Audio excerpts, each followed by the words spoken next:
Hello all, welcome to my channel. ఈరోజు సేమియా పాయసం ఎన్ని గంటలైనా ఇలా విడివిడిగా పాలుగానే ఉండేలాగా పర్ఫెక్ట్గా ఎలా చేయాలో డీటెయిల్గా చూపిస్తున్నాను వీడియోలో. ఫస్ట్ టైం చేసే వాళ్ళు కూడా పర్ఫెక్ట్గా చేస్తారు. వీడియో పూర్తిగా చూడండి. ఇది ఎన్ని గంటలైనా ఇలా అస్సలు అంటుకోకుండా విడివిడిగానే ఉంటుంది. దీనికోసం సేమియా, షుగర్, డ్రై ఫ్రూట్స్ అలాగే దంచుకున్న ఇలాచి పక్కన పెట్టుకోండి. ఇప్పుడు స్టవ్ పైన గిన్నెను పెట్టుకోండి. నేను ఇక్కడ 1.5 గ్లాస్ పాలను తీసుకున్నాను. అలాగే 3/4 అదే గ్లాస్తో 3/4 వాటర్ తీసుకున్నాను. ఇవి మరిగే వరకు మరిగించుకోవాలి.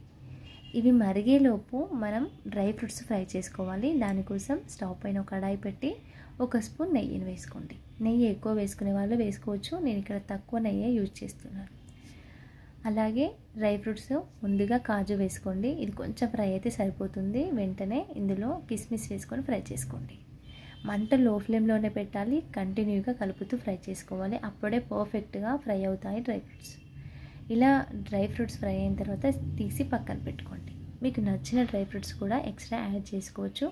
నేను ఇక్కడ 2 మాత్రమే యూజ్ చేస్తున్నాను. ఇప్పుడు ఇదే కడాయిలో మనం తీసుకున్న సేమియాని ఫ్రై చేసుకోవాలి. ఎప్పుడైనా సేమియా విడివిడిగా రావాలి, టేస్ట్గా రావాలంటే ఖచ్చితంగా ఫ్రై చేసుకోవాలి. సేమియాని గుర్తుంచుకోండి. ఇవి ఫ్రై చేసుకుంటేనే టేస్ట్ చాలా బాగుంటుంది. అస్సలు అంటుకోకుండా ముద్దగా అస్సలు రాదు. సేమియాను గుర్తుంచుకోండి. ఇలా మంట లో ఫ్లేమ్లోనే పెట్టి కంటిన్యూగా కలుపుతూ ఇలా కలర్ చేంజ్ అయ్యే వరకు ఫ్రై చేసుకోండి సేమియాని. ఇలా కలర్ చేంజ్ అయింది కదా, ఇప్పుడు తీసి పక్కన పెట్టుకోండి. ఇలా పాలు మరుగుతున్నాయి కదా, పాలు ఒక 2-3 పొంగులు వచ్చే వరకు ఈ విధంగా కలుపుతూ మరిగించుకోవాలి పాలని. ఇప్పుడు ఇందులో మనం ముందుగా ఫ్రై చేసి పెట్టుకున్న సేమియాని వేసుకోండి.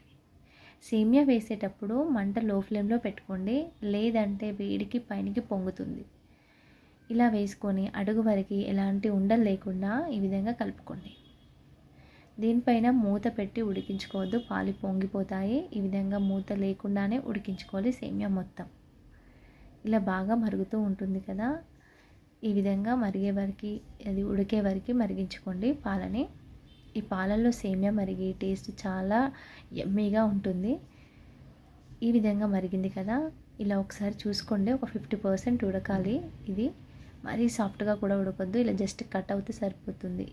ఇలా ఉడికిన తర్వాత ఇందులో మీ స్వీట్నెస్కి తగ్గట్టుగా షుగర్ యాడ్ చేసుకోండి.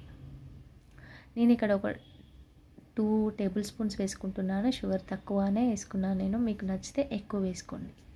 అలాగే ఇలాచీ పౌడర్ కూడా ముందుగా దంచి పెట్టుకుంది ఈ విధంగా వేసుకోండి. ఇలాచీ నచ్చని వాళ్ళు స్కిప్ చేసుకోవచ్చు, నో ప్రాబ్లం. ఈ విధంగా షుగర్ అంతా కలిసేలాగా కలుపుకోండి. కలిపి ఇవి పాలని దగ్గర పడేలాగా బాగా మరిగించుకోవాలి ఇది. అలాగే షుగర్ వేసాం కదా, షుగర్ పచ్చిదనం పోయే వరకు ఒక 2-3 మినిట్స్ ఉడికించుకోండి. ఒక 2-3 మినిట్స్ తర్వాత మనం ముందుగా ఫ్రై చేసుకున్న డ్రై ఫ్రూట్స్ని వేసుకోవాలి. మీరు క్రిస్పీగా కావాలనుకుంటే డ్రై ఫ్రూట్స్ లాస్ట్లో యాడ్ చేసుకోండి. నేను కొంచెం సాఫ్ట్గా పాలల్లో ఉడికితే డ్రై ఫ్రూట్స్ టేస్ట్ చాలా బాగుంటుంది కాబట్టి ఇక్కడ యాడ్ చేసుకున్నాను నేను. ఇలా వేసుకొని ఒక 2-3 నిమిషాలు ఉడకనివ్వాలి. ఒక 2-3 నిమిషాల తర్వాత చూడండి, ఈ విధంగా సాఫ్ట్గా ఉండాలి, మరీ మెత్తగా ఉండద్దు. ఈ విధంగా ఉండాలి సేమియా. ఇప్పుడు ఒకసారి కలిపి స్టవ్ ఆఫ్ చేసుకోండి. అంతే, ఎంతో సింపుల్గా టేస్టీగా ఉండే పర్ఫెక్ట్గా చేసుకునేలా సేమియా పాయసం రెడీ అయిపోయింది. మీకు నచ్చిందా? నచ్చితే తప్పకుండా లైక్ చేయండి. నేను చెప్పిన విధంగా ఒక్కసారి ట్రై చేసి మీకు ఎలా వచ్చిందో నాకు కామెంట్ సెక్షన్లో చెప్పండి. మరిన్ని టేస్టీ అండ్ హెల్దీ రెసిపీస్ కోసం నా ఛానల్ని ఫాలో అవ్వండి. నేను డైలీ అప్లోడ్ చేసే సింపుల్ కర్రీస్, అలాగే లంచ్ బాక్స్ రెసిపీస్, పిల్లలకు స్నాక్స్ కూడా అప్లోడ్ చేస్తున్నాను. ఒకసారి చూసి నచ్చితే లైక్ చేసి మీ ఫ్రెండ్స్కి, రిలేటివ్స్కి షేర్ చేయండి. Thank you for watching. Please subscribe my channel. Thank you.